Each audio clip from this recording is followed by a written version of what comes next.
Buenas tardes, mi nombre es Rosanela Cabrera, integrante del grupo correspondiente al quinto seminario, que es sobre los síndromes linfoproliferativos de tipo linfoma. Vamos a dar inicio al seminario. Para comenzar, vamos a definir qué es un linfoma.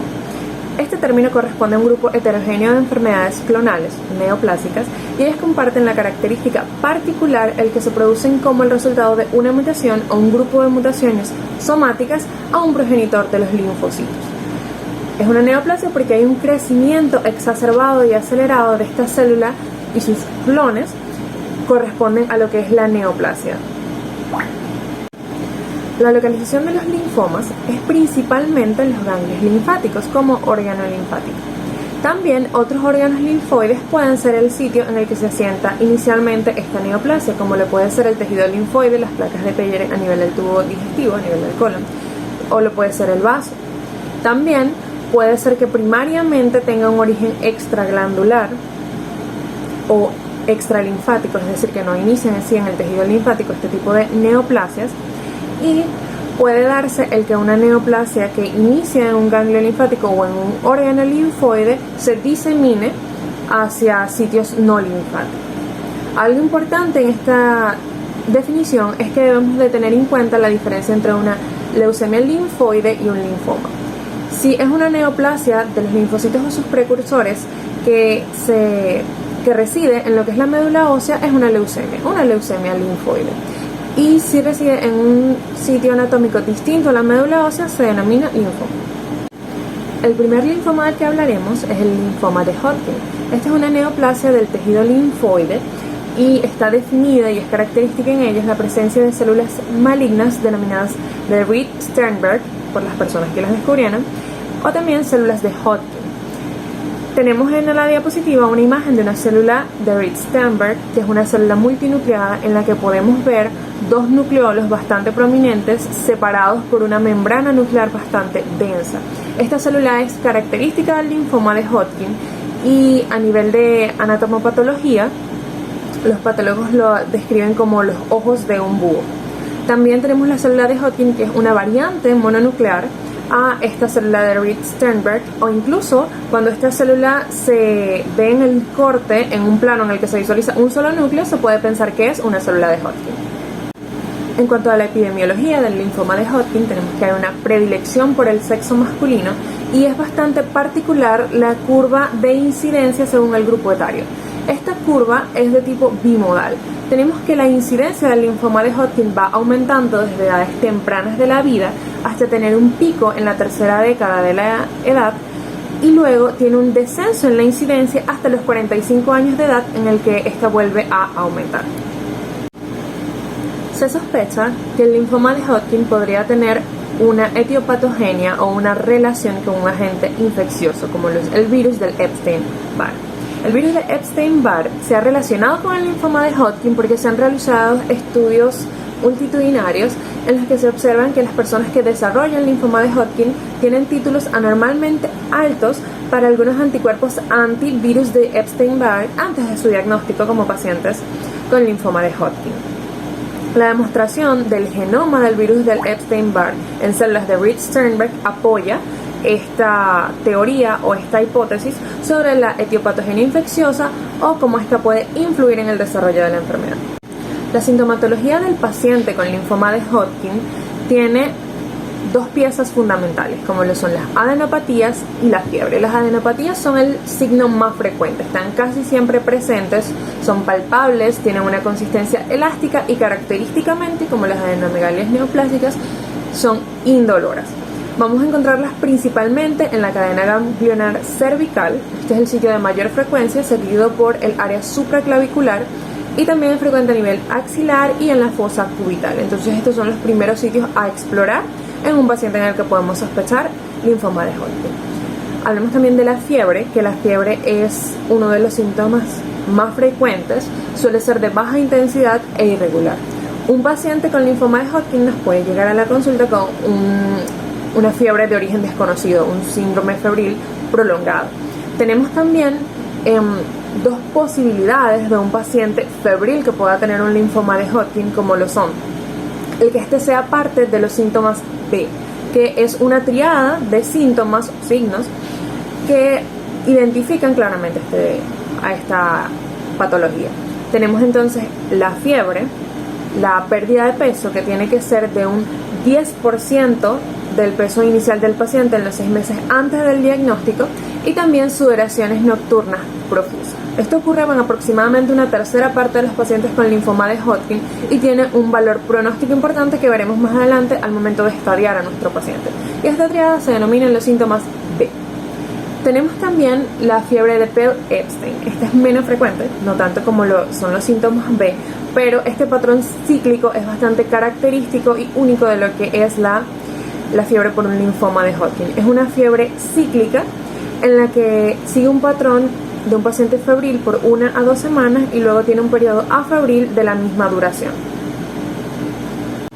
Tenemos también manifestaciones menos comunes o poco frecuentes, como lo puede ser un ardor intenso, inexplicable, la presencia de síntomas a nivel del sistema nervioso central, tumefacción facial, ingurgitación como venas del cuello como manifestación de un síndrome de compresión de la vena cava superior, y también es algo característico el dolor en los ganglios linfáticos al consumir alcohol. Es casi patognomónico el linfoma de Hodgkin de presentarse, pero es muy poco frecuente. También es infrecuente, pero puede presentarse el dolor óseo y puede acompañarse de síntomas de compresión medular. Los síntomas torácicos son frecuentes en pacientes que tienen enfermedad torácica extendida. Lo son tos, dolor torácico, disnea y hemóptisis. En cuanto a la exploración clínica, como todo paciente debemos de realizarle una historia clínica detallada en la que encontraremos datos de alto valor epidemiológico, incluso los datos personales, como lo son el sexo y el grupo etario. También es importante que destaquemos lo que son los antecedentes familiares y personales.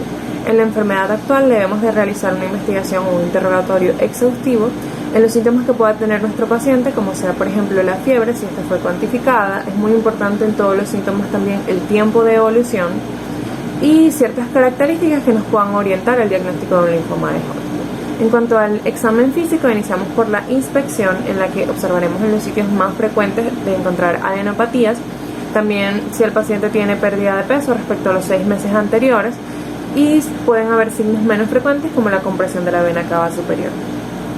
La palpación se va a centrar en los sitios en los que es más frecuente ver adenomegalias, y también a nivel abdominal es importante que palpemos vísceras como lo que es el hígado y el vaso, porque es frecuente el tener visceromegalias de este tipo en pacientes con enfermedades de origen linfoide.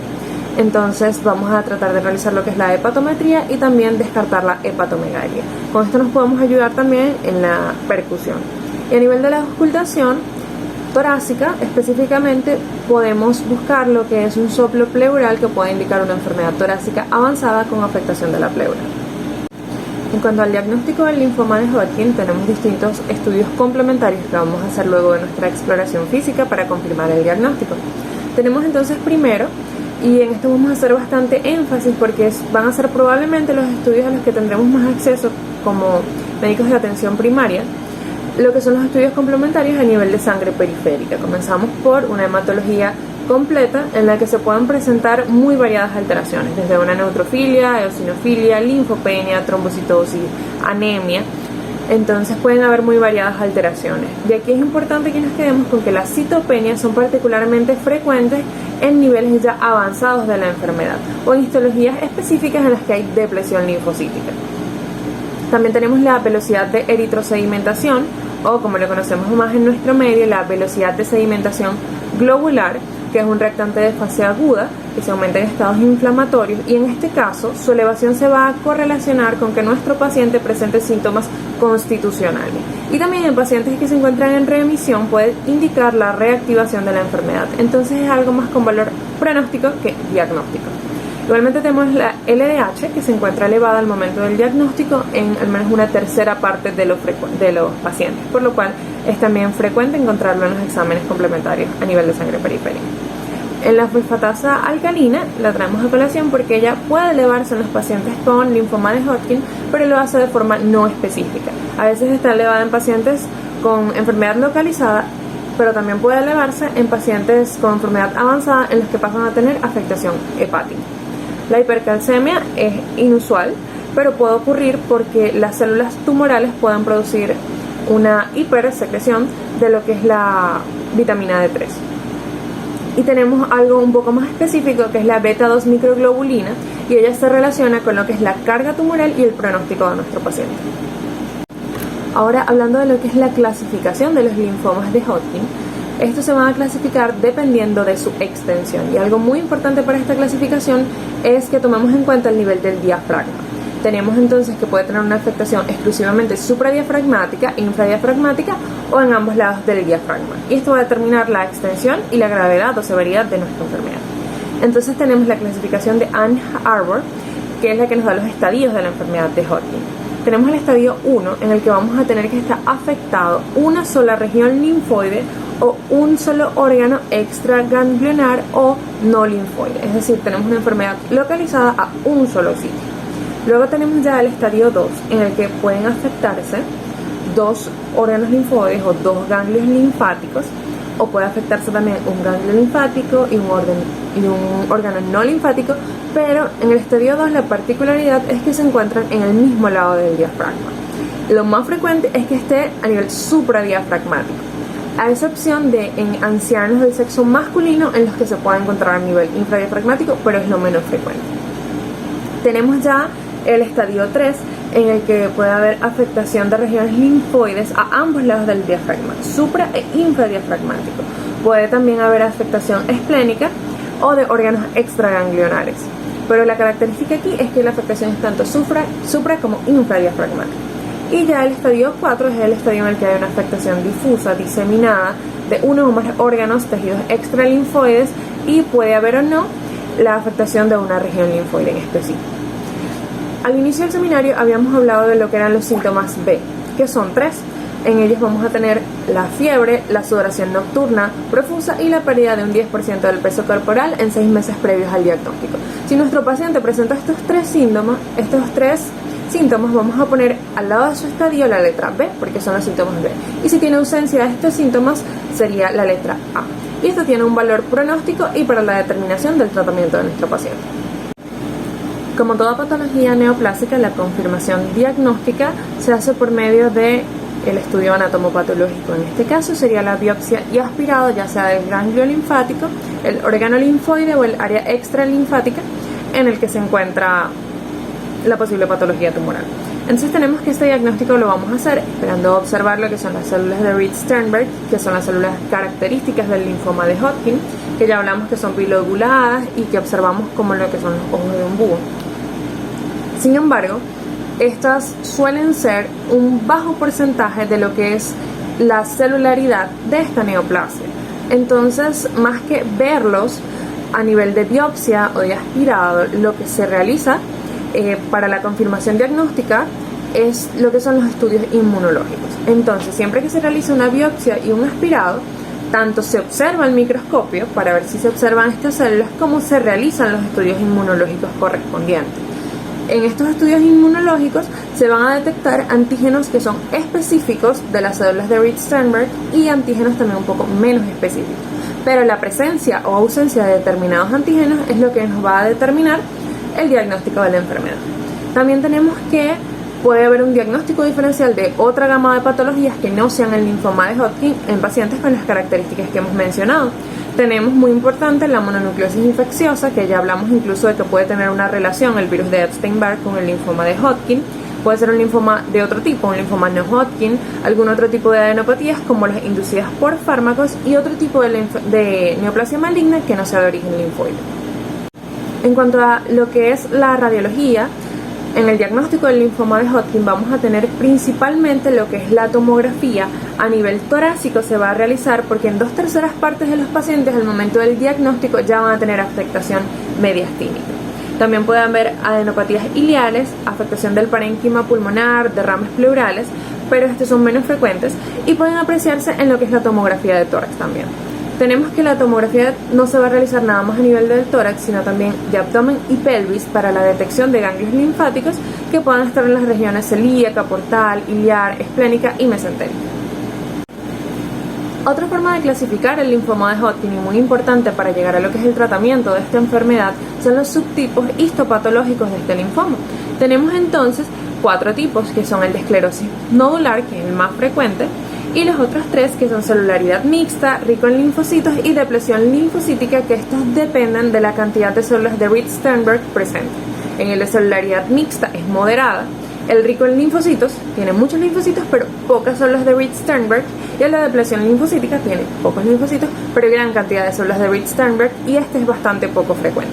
También tenemos otro tipo bastante infrecuente, que es el nodular con predominio linfocítico, que no corresponde al linfoma de Hodgkin clásico, sino que es un tipo aparte. En este hay muchas células neoplásicas, hay muchos linfocitos B pequeños y sigue un patrón nodular, que es lo que le da su nombre.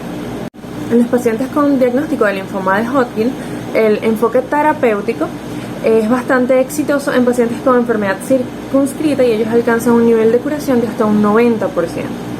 Es un pilar fundamental del tratamiento la radioterapia, y ella vamos a tener que es bastante efectiva. Se realiza radioterapia de campos ampliados y puede ser totalmente curativa. Sin embargo, en la actualidad no se realiza sola como monoterapia, sino que se acompaña, mejor dicho, se precede de quimioterapia.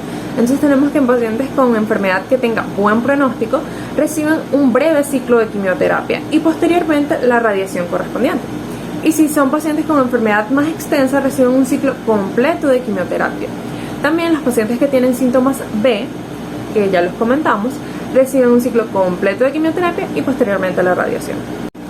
Daremos continuidad al seminario hablando de lo que es el linfoma no Hodgkin. Entonces, los linfomas no Hodgkin son un grupo diverso de enfermedades neoplásicas de cáncer a nivel sanguíneo que tienen una característica en común, que es el que surgen de una mutación de un linfocito progenitor.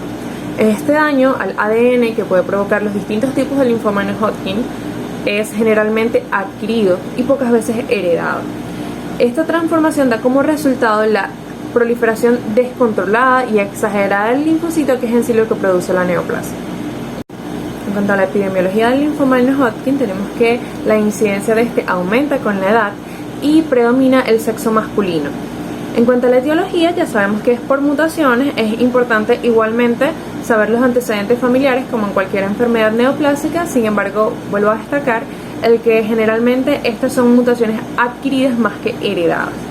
Tenemos que las distintas etiologías pueden darse por cambios genéticos que pueden deberse a exposición a radiación, a sustancias químicas, a infecciones que haya tenido el paciente, y todas estas son circunstancias que él adquiere o experimenta durante su vida.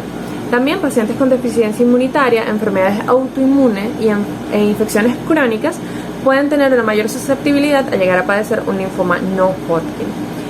Entonces tenemos como características relevantes lo que es la edad del paciente, ya que a nivel que aumenta la edad, aumenta la probabilidad de que tenga mutaciones, la exposición a distintas situaciones que puedan hacer más propenso a que tenga cambios genéticos del paciente, y también un antecedente familiar de linfoma o de cualquier tipo de patología neoplásica. Buen día, mi nombre es Marlene Camacho. Y continuando con la exposición de hoy, hablaremos un poco sobre la clasificación de los tumores linfáticos según la OMS. Es importante tener en cuenta que la parte descriptiva del nombre de algunos subtipos de estas enfermedades pueden corresponder al origen o al posible origen del linfoma. Esta tabla que tenemos acá nos ayuda a categorizar los subtipos según la apariencia de la célula del linfoma, así como también la presencia de proteínas en estas células o en la superficie de estas células y las características genéticas de la misma. También tenemos que tener en cuenta que el linfoma folicular y el linfoma difuso de células beta grandes son los dos tipos más comunes, sumando entre ellos un 53% de los casos. Con respecto a los signos y síntomas, tenemos primeramente lo que es la inflamación de los ganglios linfáticos, los cuales ocurren primeramente en el cuello, en la axila y en la ingle. Sin embargo, tenemos otras ubicaciones menos frecuentes, como son el codo, detrás de la oreja y cerca de la amígdala. Hay que tener en cuenta de que estos aumentos de volumen en los ganglios linfáticos no necesariamente son un indicio o son provocados por un linfoma, ya que existen otras causas, otras enfermedades que presentan esta sintomatología. Pueden ser causadas por una infección y esto debe ser descartado. Cuando un paciente, mediante un examen físico, se encuentran estos ganglios inflamados o mediante estudios imagenológicos se encuentran este aumento de volumen y no hay una causa asociada evidente, allí es donde debemos tener como diagnóstico principal o sospechoso lo que es el linfoma. Ocasionalmente las enfermedades no es originada principalmente en el ganglio linfático, sino que tiene su origen en otras partes, en otros sistemas del cuerpo, como pueden ser en los huesos, en los pulmones, incluso en el sistema digestivo. En estos casos, los pacientes acuden a la consulta con una sintomatología asociada a este lugar. Puede ser tos, dolor torácico, dolor abdominal, dolor en los huesos. Algunos pueden presentar incluso fiebre, sudoración excesiva, pérdida del apetito y pérdida de peso. Una vez que el médico encargado hace el examen físico o todo lo que tiene que ver con el examen médico, puede llegar a descubrir un aumento de volumen en el brazo.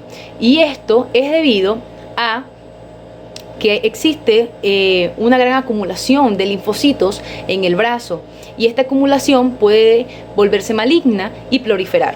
Al igual que otras enfermedades, hay pacientes que no presentan esta sintomatología y la enfermedad solamente puede ser detectada por un examen médico de rutina o porque el paciente acude a consulta por cualquier otro problema. El diagnóstico del linfoma no-Hodgkin se hace mediante la toma de muestra de un ganglio linfático mediante una biopsia. El examen incluye una prueba llamada inmunofenotipificación y análisis citogénico. Es importante que cada paciente tenga el diagnóstico precoz y oportuno y que conozca el subtipo del linfoma no-Hodgkin que tiene para poder tener el tratamiento específico y adecuado. Es necesario realizar una biopsia al tejido linfático afectado o al tejido en general que esté afectado.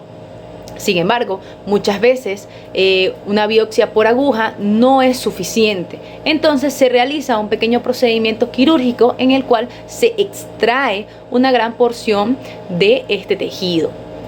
Y de esta manera el hematopatólogo puede trabajar con esta cantidad de tejido afectado.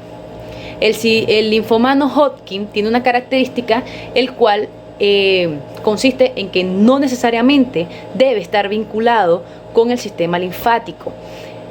Cuando esto sucede, la biopsia debe tomarse directamente en el lugar donde está la tumoración, la afectación.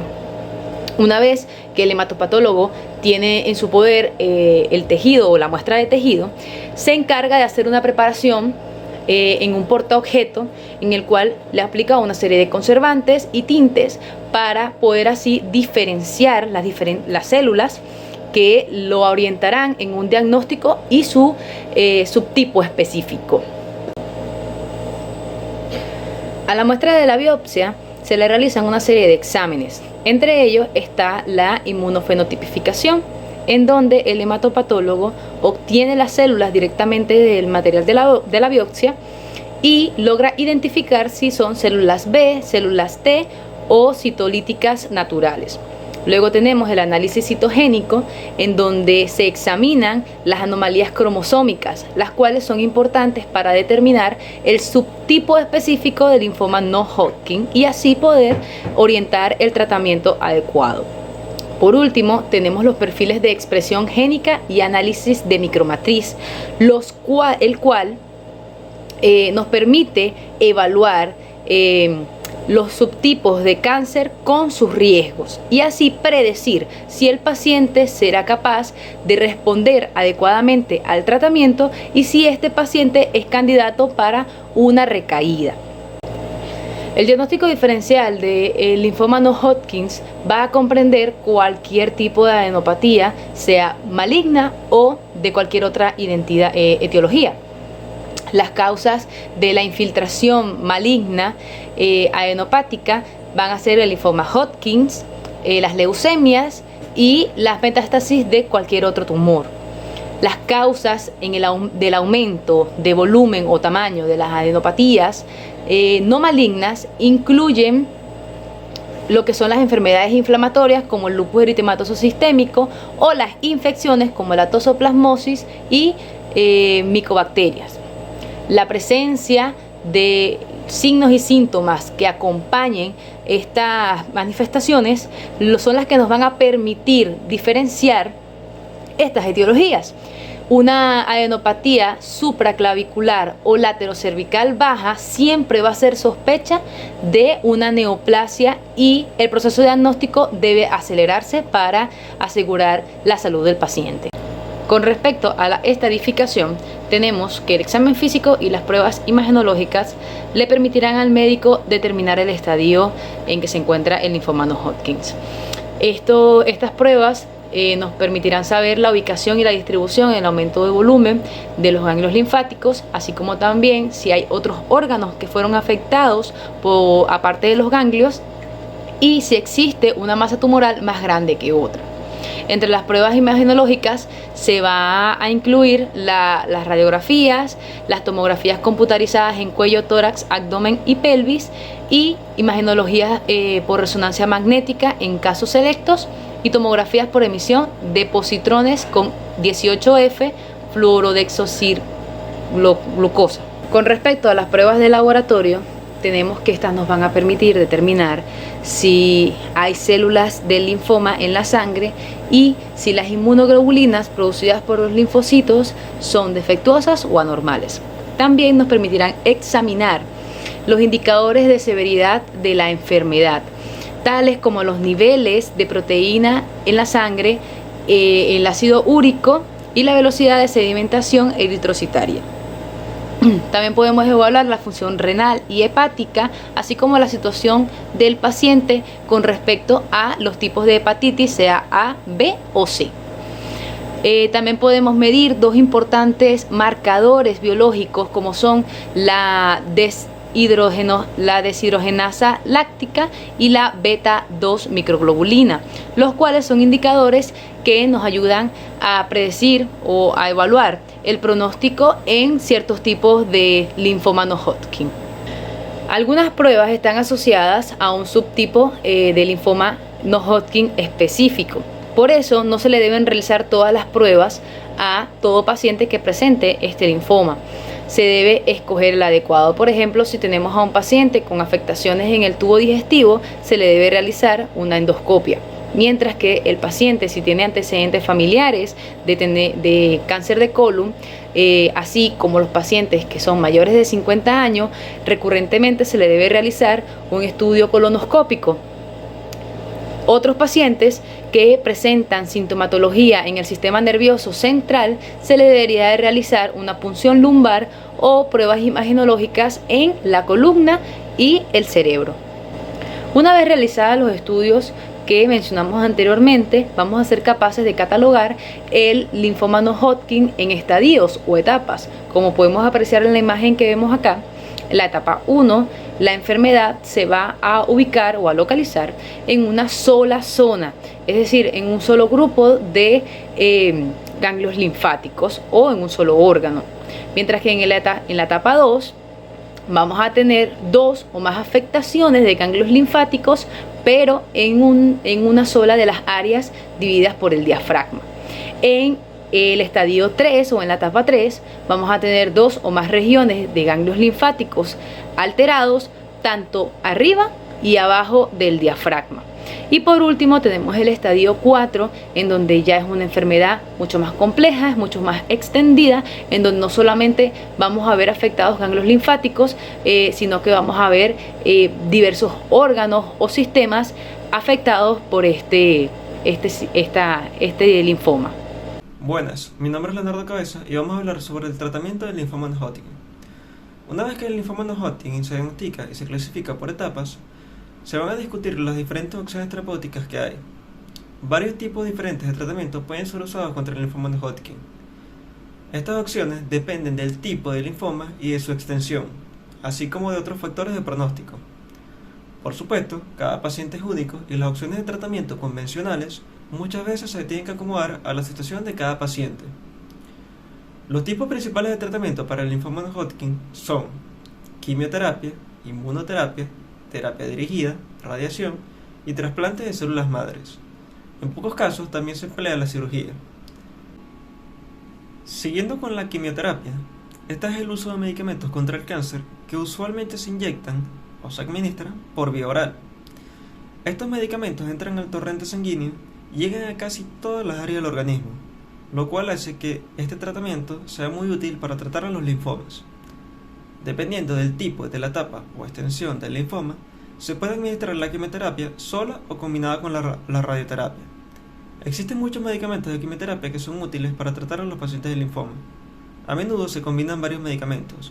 El número de estos, su dosis y la duración del tratamiento dependerán del tipo y de la etapa del linfoma.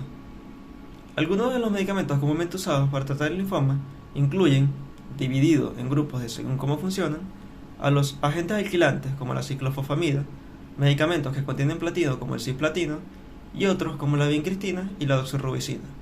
A menudo se usan medicamentos de distintos grupos en combinación. Una de las combinaciones más comúnmente usadas es el CHOP, la cual incluye a la ciclofosfamida, a la doxorubicina, a la vincristina y a la prednisona. Otra combinación común no incluye a la doxorubicina, que se llama CBP. A menudo se combina a la quimioterapia con la inmunoterapia, especialmente con el anticuerpo monoclonal rituximab. En ocasiones se le puede administrar al paciente una combinación de medicamentos de quimioterapia por varios ciclos, y si no funcionan, más tarde se puede cambiar por otra combinación diferente si la primera no es tan efectiva. Los efectos secundarios de la quimioterapia dependen del tipo y dosis de los medicamentos administrados, así como de la duración del tiempo que se administran. Estos efectos secundarios pueden incluir a la caída del pelo, úlceras en la boca, pérdidas del apetito, náuseas y vómitos. La inmunoterapia es un tratamiento que refuerza el sistema inmunológico del propio paciente o usa versiones sintéticas de las partes normales del sistema inmunológico. Estos tratamientos van dirigidos a eliminar las células del linfoma o desacelerar su crecimiento. Los anticuerpos son proteínas que el sistema inmunológico del cuerpo producen para ayudar a combatir las infecciones. Las versiones artificiales, llamadas anticuerpos monoclonales, pueden ser diseñadas para atacar a un blanco en específico, tal como una sustancia en la superficie de los linfocitos, que son las células donde se originan los linfomas. Dentro de estos tenemos al anticuerpos que atacan el CD20, que van dirigidos a atacar al antígeno CD20, una proteína que se encuentra en la superficie de los linfocitos B. Dentro de estos se incluye al rituximab. También están los anticuerpos dirigidos al CD52, el alemtuzumab, que es un anticuerpo dirigido al antígeno CD52. Resulta útil en algunos casos de linfomas de linfocitos pequeños y en leucemia linfocítica crónica, así como también en algunos tipos de linfomas periféricos de células T. También tenemos a los anticuerpos que atacan el CD30, el brentuximab vedotin, que es un anticuerpo anti-CD30 que está adherido a un medicamento de quimioterapia. Algunas células del linfoma tienen la molécula CD30 en la superficie. Por último tenemos el interferón, que es una proteína parecida a una hormona que es producida por los glóbulos blancos de la sangre para ayudar al sistema inmunológico a combatir las infecciones. Algunos estudios han indicado que el interferón artificial puede hacer que disminuya el tamaño de algunos tipos de linfomas o detener su crecimiento. Seguimos con los agentes inmunomoduladores. Se cree que estos medicamentos actúan contra ciertos cánceres al afectar parte del sistema inmunológico de la persona, aunque no está claro todavía cómo exactamente funcionan. Dentro de estos tenemos a la talidomida, un medicamento que se emplea principalmente para tratar otro cáncer de los linfocitos, conocido como mieloma múltiple, aunque también se pueden usar para tratar algunos tipos de linfoma. Seguimos con los medicamentos de terapia dirigida para el linfoma no Hodgkin. Estos medicamentos funcionan de distinta manera en comparación con los medicamentos que se usan comúnmente en la quimioterapia, y a menudo tienen diferentes efectos secundarios, pero menos graves. Los inhibidores de proteasomas funcionan al evitar que los complejos enzimáticos, proteasomas, en las células eliminen las proteínas que son importantes para mantener en control la división de las células. El bortezomib se usa para tratar algunos linfomas, por lo general, después de haber intentado otros tipos de tratamiento. Los inhibidores de la histona desatilasa, donde tenemos al romidezimib, se puede usar para tratar tanto linfomas periféricos como linfomas de la piel de las células T. Inhibidores de quinasas, el ibrutinib, puede ser utilizado para el tratamiento del linfoma de células del manto. El idelalisib, este medicamento ha demostrado que ayuda a tratar el linfoma folicular y el linfoma de linfocitos pequeños después de haber intentado otros tratamientos. La radioterapia tiene capacidad de funcionar como el tratamiento principal para algunos tipos de linfomas, si estos se encuentran en una etapa temprana, 1 o 2, ya que estos tumores responden muy bien a la radiación. Algunas veces se puede usar la combinación de quimioterapia más radioterapia para tratar a los linfomas que están en estadios más avanzados y aquellos que son más agresivos.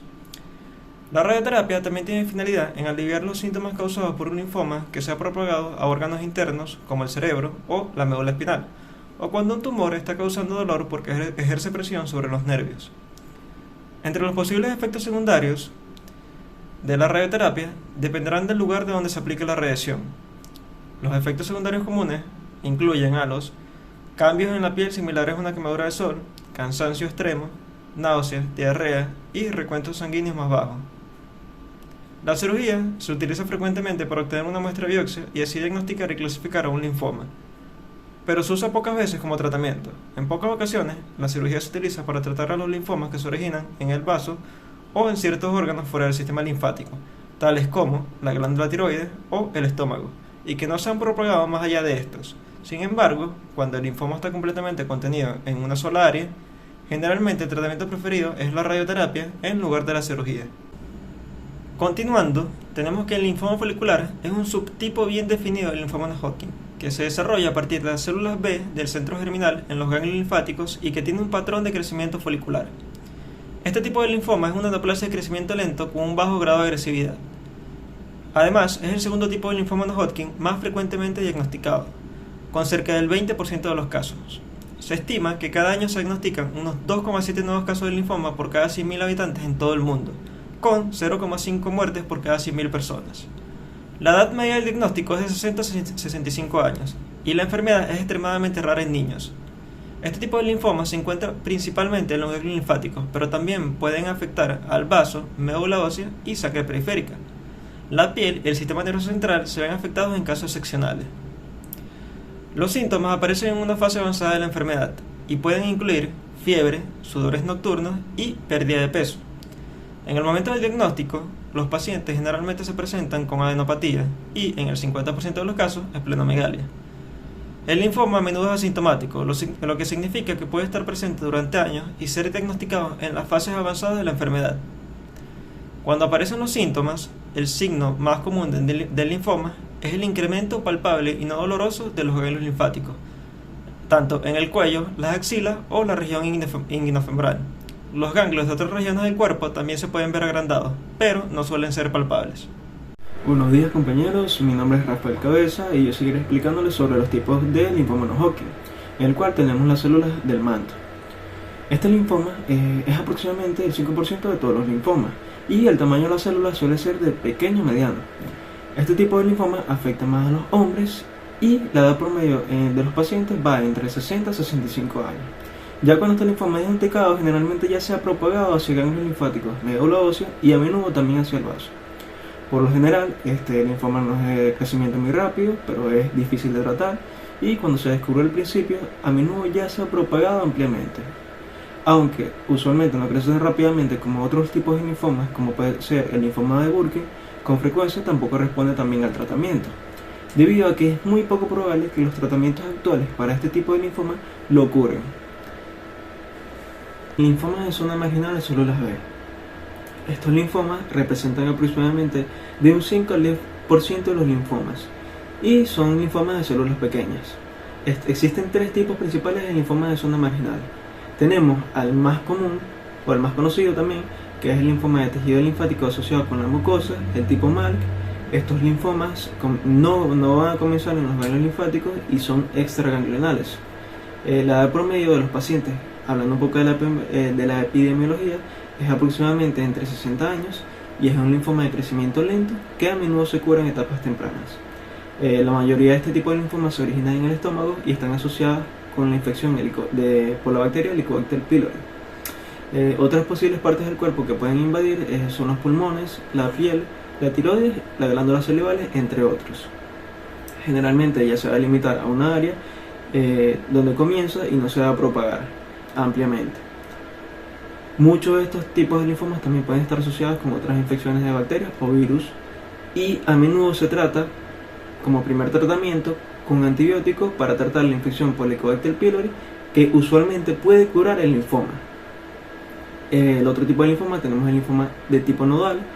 Esta enfermedad es muy poco común, que es encontrada principalmente en mujeres de mayor edad, que por lo general permanece en ganglios linfáticos. A veces se puede detectar también en médula ósea.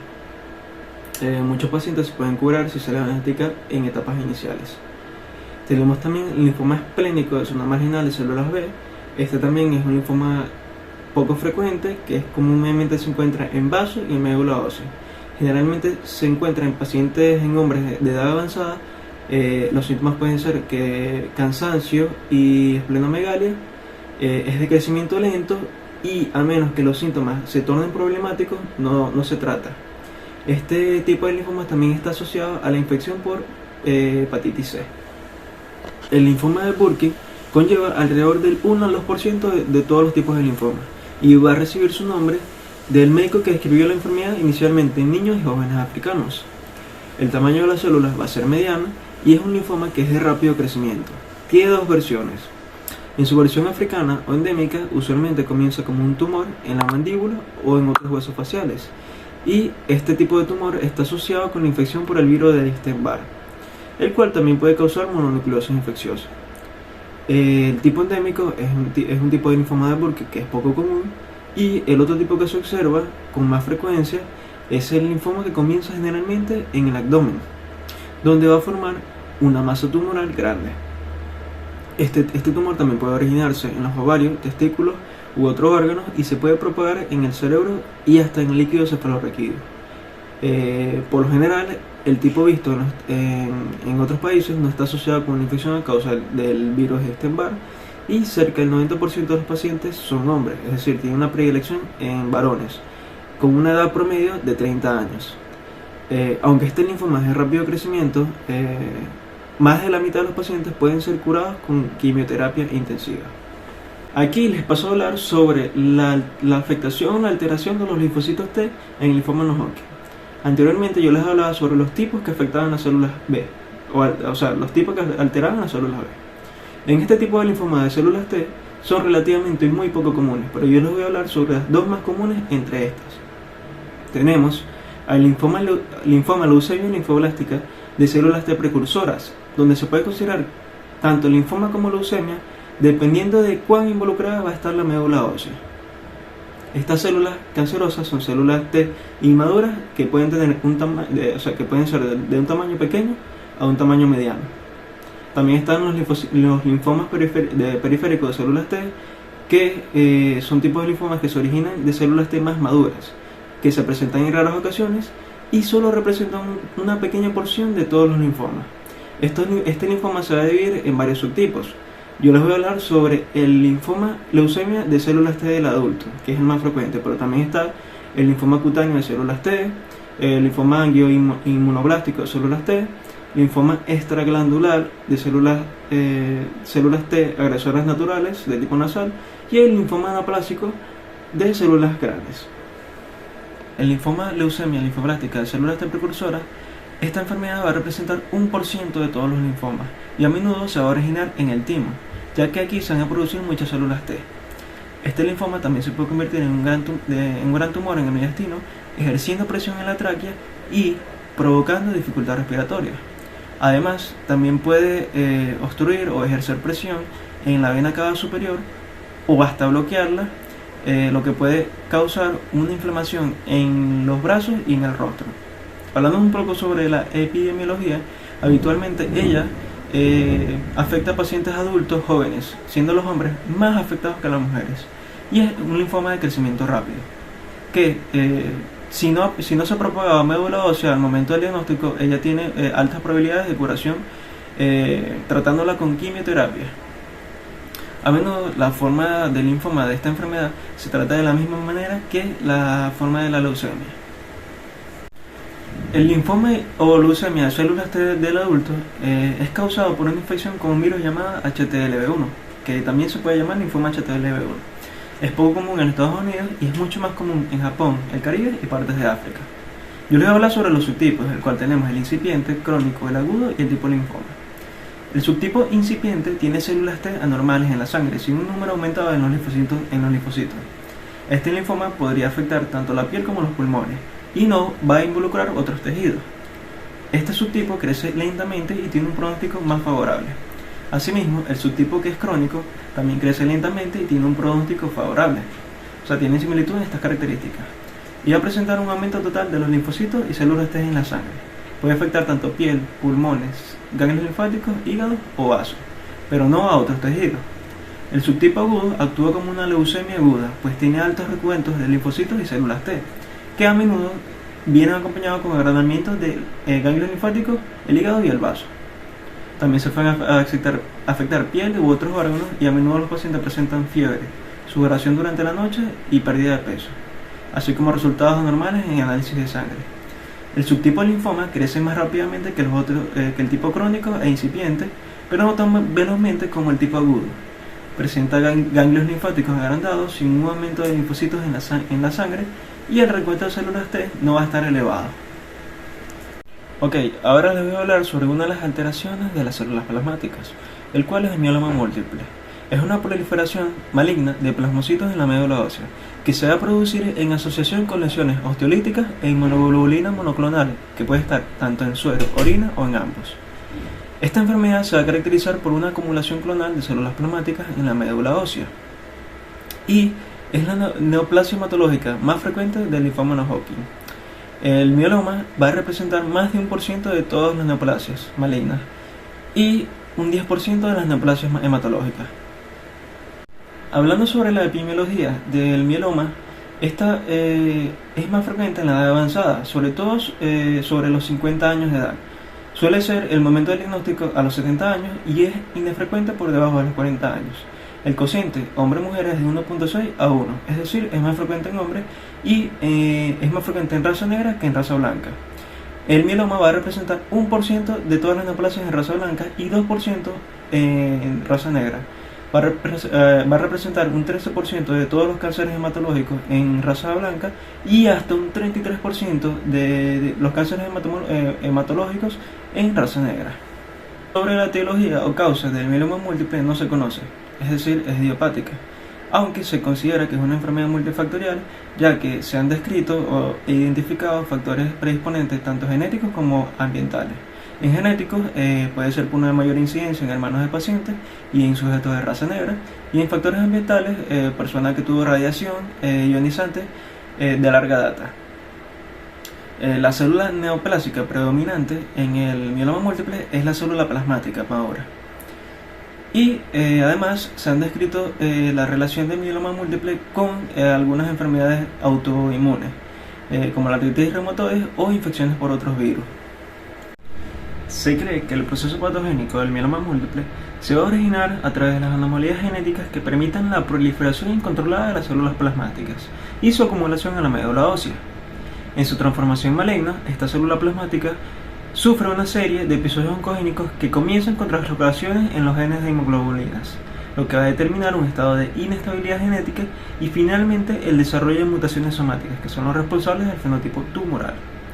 Las células del mieloma van a estimular a las células estromales también a producir citoquinas como la interleuquina 6, y además de esto se le agrega que en el mieloma múltiple hay un bloqueo de la actividad de los osteoblastos y una producción de factores activadores de los osteoclastos por parte de las células tumorales.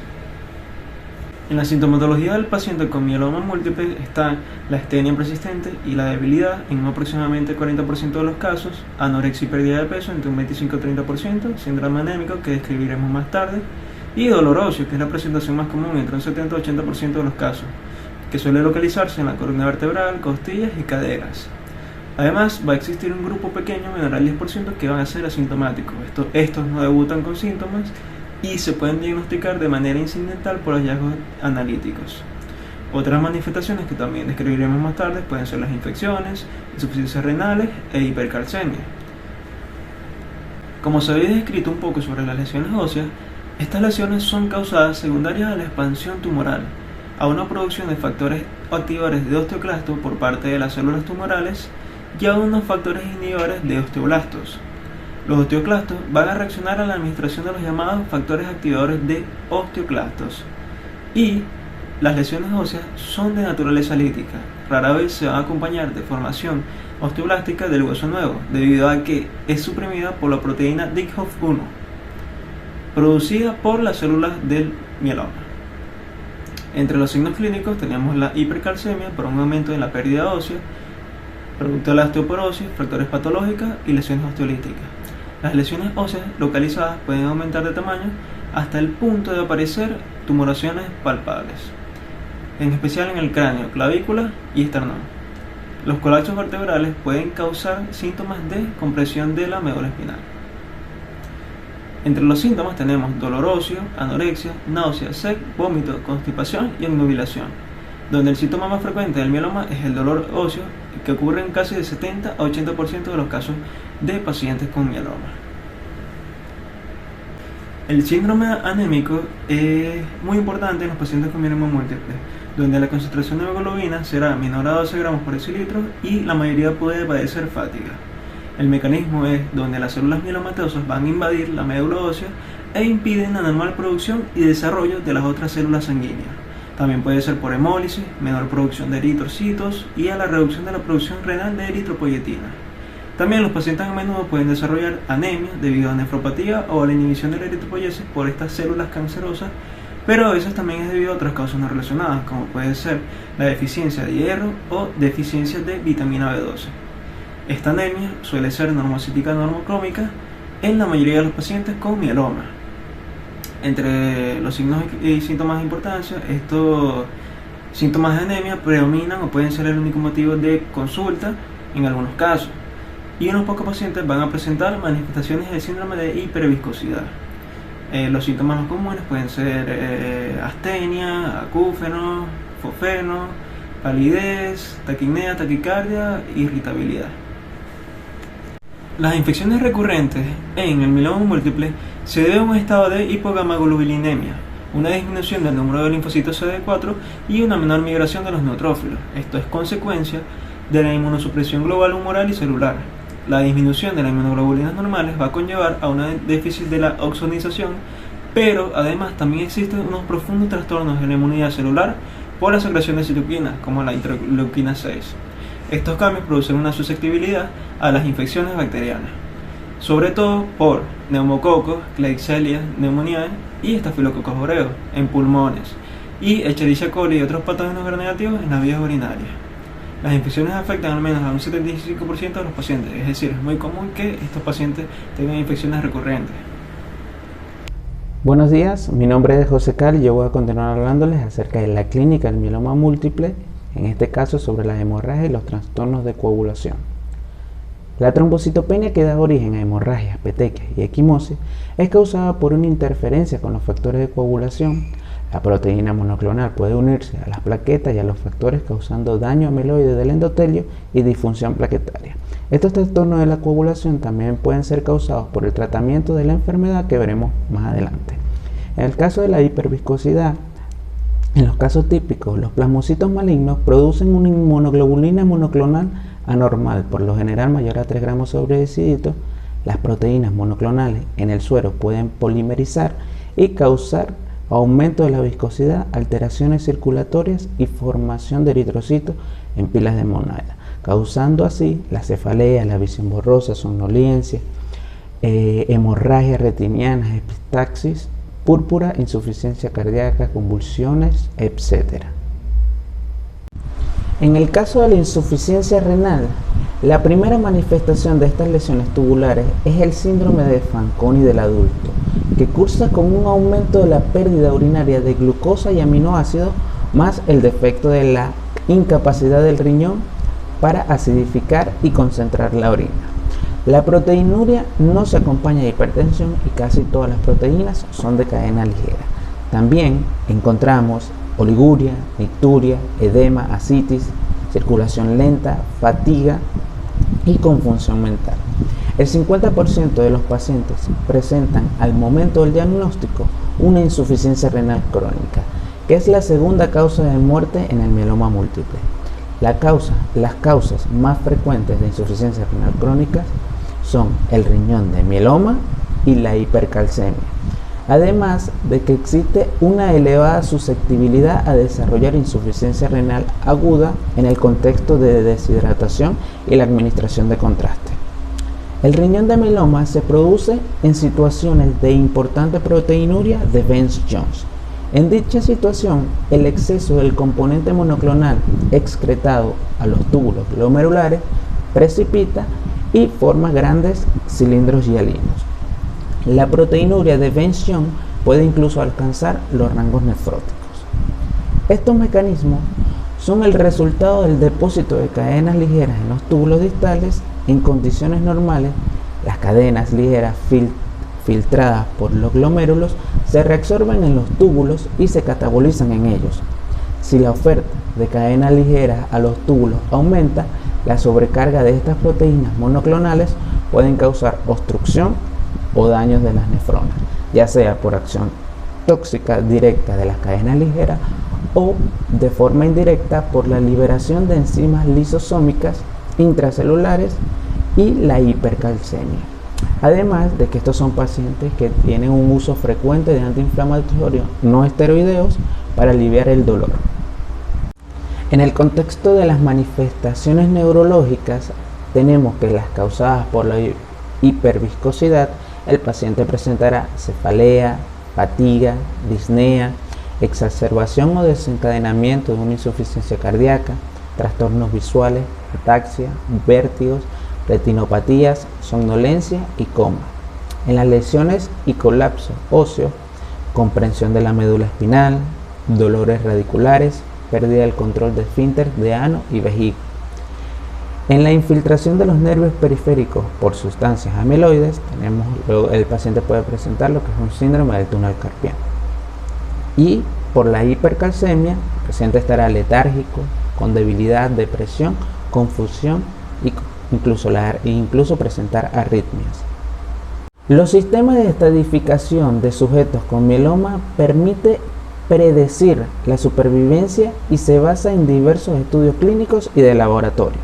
Actualmente existen dos sistemas de clasificación y estadificación del mieloma múltiple: el sistema de clasificación internacional ISS y el sistema de estadificación de Dury-Salmon.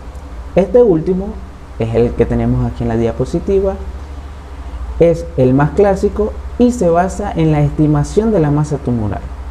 Clasifica el mieloma en tres estadios. En el estadio 1 engloba a un paciente con la hemoglobina mayor a 10 gramos sobre decilitro o normal, un calcio normal, una serie ósea normal y cantidad de proteína monoclonal alta. El estadio 2 engloba a los pacientes que no cumplen los criterios del estadio 1 ni el 3, es decir, pueden tener lesiones óseas pero no avanzadas.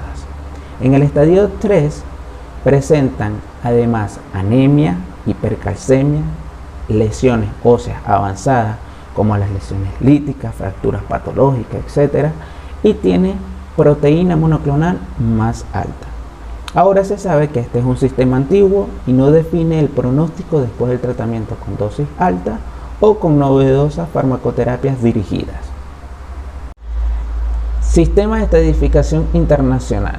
El sistema ISS es el más utilizado para valorar el pronóstico. Se basa en las concentraciones séricas de beta-2 microglobulina y la albúmina. La microglobulina beta-2 sérica es el factor de predicción más poderoso para pronosticar la supervivencia. De acuerdo con dicho índice, los pacientes se dividen en tres estadios. En el estadio 1, con valores de beta-2 microglobulina menor a 3,5 miligramos sobre litro y una albúmina mayor o igual de 3,5 miligramos sobre decilitro. En el estadio 2, con beta-2 microglobulina menor a 3,5 miligramos sobre litro y una albúmina inferior a 3,5 miligramos sobre decilitro, o una beta-2 microglobulina de 3,5 a 5,5 miligramos sobre litro y un estadio 3 con beta-2 microglobulina mayor a 5,5 miligramos sobre decilitro.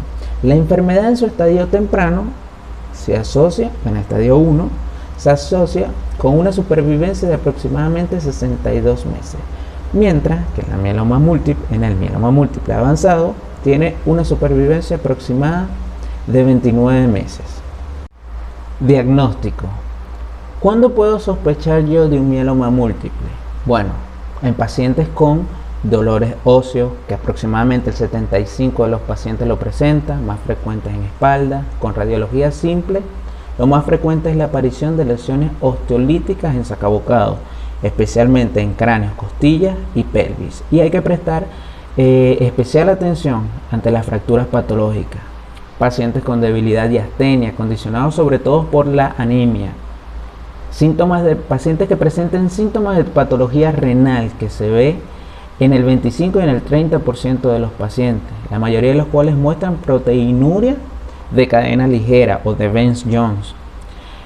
Pacientes con infecciones bacterianas a repetición, sobre todo urinarias por gram negativo, alteraciones neurológicas por compresión medular o de raíces nerviosas, pacientes con clínicas relacionadas con alteraciones metabólicas, con hipercalcemia, hiperglicemia, pacientes que presenten el síndrome de hiperviscosidad, estos son pacientes con cansancio, cefalea, vértigo, somnolencia, episodios de insuficiencia cardíaca congestiva, pacientes que presenten alteraciones hemorrágicas mucocutáneas que se ven en un 5% de los casos por la alteración o la interferencia del componente monoclonal con las plaquetas y los factores de coagulación.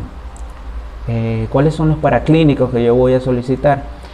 Hemograma y examen de frotis de sangre periférica, bioquímica sérica, creatinina, urea, calcio, fósforo, proteína, albúmina, beta 2 microglobulina sérica, reactantes de fase aguda, estudio de proteínas en suero, electroforesis sérica, cuantificación del componente monoclonal, estudios de proteínas en orina de 24 horas, electroforesis urinario y cuantificación de Vance-Jones, pruebas de imagen, rayos X convencional, TAC, resonancia magnética.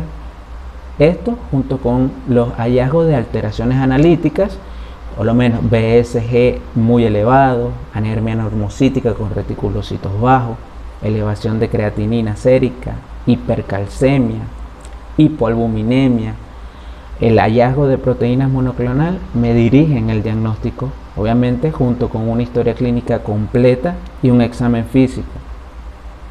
Los estudios radiológicos sirven para lesiones líticas, osteoporosis o fracturas en el 70% de los casos al momento del diagnóstico. Y la electroforesis de las proteínas y la medición de las inmunoglobulinas séricas sirven para detectar y caracterizar los picos M junto con la inmunoelectroforesis. Aspiración y biopsia de médula ósea.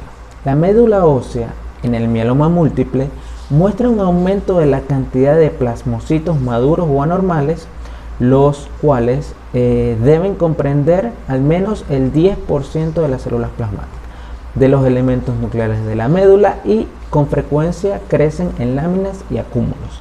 La biopsia de hueso permite valorar el patrón de infiltración de la médula ósea por las células plasmáticas, ya sea de manera intersticial, focal o difusa. En todo paciente con sospecha de mieloma múltiple debe realizarse una aspiración de médula ósea y biopsia de hueso unilateral para confirmar el diagnóstico y definir el porcentaje de patrón de infiltración de células plasmáticas. La confirmación del diagnóstico de mieloma requiere la demostración de un fenotipo o una monoclonalidad aberrante de las células plasmáticas. Por ello, es necesario la fenotipificación mediante citometría de flujo o inmunohistoquímica de tejido de médula ósea biopsada. Diagnóstico diferencial. En todo paciente con sospecha de mieloma múltiple debe descartarse otro tipo de enfermedades que cursen con hipergammaglobulinemia, dolor óseo, insuficiencia renal, hipercalcemia, etc., como es el caso de la amiloidosis primaria, macroglobulinemia de Waldenström, enfermedad de depósitos de cadena ligera, plasmocitoma solitario, hiperparatiroidismo, enfermedades hepáticas y otras enfermedades o síndromes linfoproliferativos. Tratamiento. Las personas con mieloma múltiple sintomático necesitan intervenciones terapéuticas. En términos generales, este tratamiento es de dos clases: tratamiento sistémico para controlar la progresión del mieloma y el tratamiento de soporte para evitar las complicaciones graves por la enfermedad.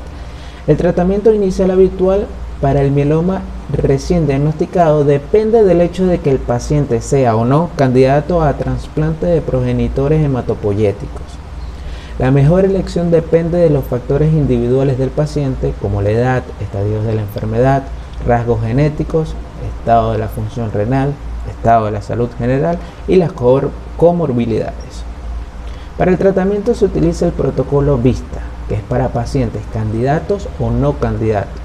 El tratamiento de inducción de primera línea viene dado por bortezomib, desametasona y lenalidomida. Se conoce como tratamiento BRD, que es el de primera línea. Como alternativa se plantea también el tratamiento BTD, que viene dado por los medicamentos bortezomib, talidomida y desametasona, o el Cybort, que es bortezomib, ciclofosfamida y desametasona. Se debe evaluar la respuesta al tratamiento después de cada ciclo. El tratamiento de mantenimiento viene dado por lenalidomida o bortezomib con duración mayor de 12 meses y al menos durante 2 a 3 años. En el caso de los pacientes de edad avanzada o no candidatos a trasplante, constan de una fase de inducción y mantenimiento. La fase de inducción viene dada por ciclos intermitentes o pulsos de melphalan 0,25 mg kg día y prednisona 1 mg kg día por 4 días cada 4 a 6 semanas. Sin embargo, en varios estudios se observó que combinando fármacos nuevos se observó una respuesta mejor y una supervivencia mayor. El tratamiento de mantenimiento viene dado por inmunomoduladores como talidomidas o lenalidomida, dependiendo de los efectos adversos, la respuesta obtenida con la primera línea y según la disponibilidad y financiamiento de estos. Un tratamiento de soporte centrado en combatir las complicaciones de la enfermedad son tan importantes como las medidas terapéuticas antitumorales. La administración profiláctica de inmunoglobulinas intravenosas se utiliza en caso de pacientes con infecciones graves recidivantes. En el caso de la anemia, puede mejorar con eritropoyetina junto con hematínicos, así reduciendo la necesidad de transfusiones de sangre en pacientes que reciben quimioterapia. En el caso de la hipercalcemia, requiere tratamiento inmediato con hidratación adecuada y diuréticos junto con glucocorticoides. La plasmaféresis es útil cuando se produce la acumulación de anticuerpos proteicos que espesan la sangre, generando hiperviscosidad. Consiste en filtrar el plasma eliminando los anticuerpos y se reintroducen al paciente una vez filtrado. Pese a que la plasmaféresis reduce el nivel de proteína anormal y alivia los síntomas por un tiempo, no destruye las células del mieloma, por lo que las proteínas volverán a acumularse si no se administra un tratamiento adicional que suele consistir en quimioterapia con el fin de destruir las células malignas. El tratamiento para el dolor óseo debe comenzar con analgésicos no opioides, evitando la administración de antiinflamatorios no esteroideos, debido a que contribuyen con el daño renal. Los agentes analgésicos opioides deben administrarse cuando los agentes analgésicos no opioides son ineficientes. La radioterapia local suele ser efectiva para paliar el dolor óseo y en caso de fracturas patológicas generalmente suelen requerir cirugía. El riesgo de neuropatía periférica es mayor en pautas que contienen talidomida o bortezomib, por lo que el suplementos con L-carnitina, L-glutaminas, las vitaminas B6, B12 pueden ofrecer neuroprotección. Los individuos en quienes aparecen síntomas neurológicos en extremidades pélvicas, dorsalgias localizadas o problemas con el control de esfínteres, necesitan radioterapia local y glucocorticoides si se evidencia la comprensión medular.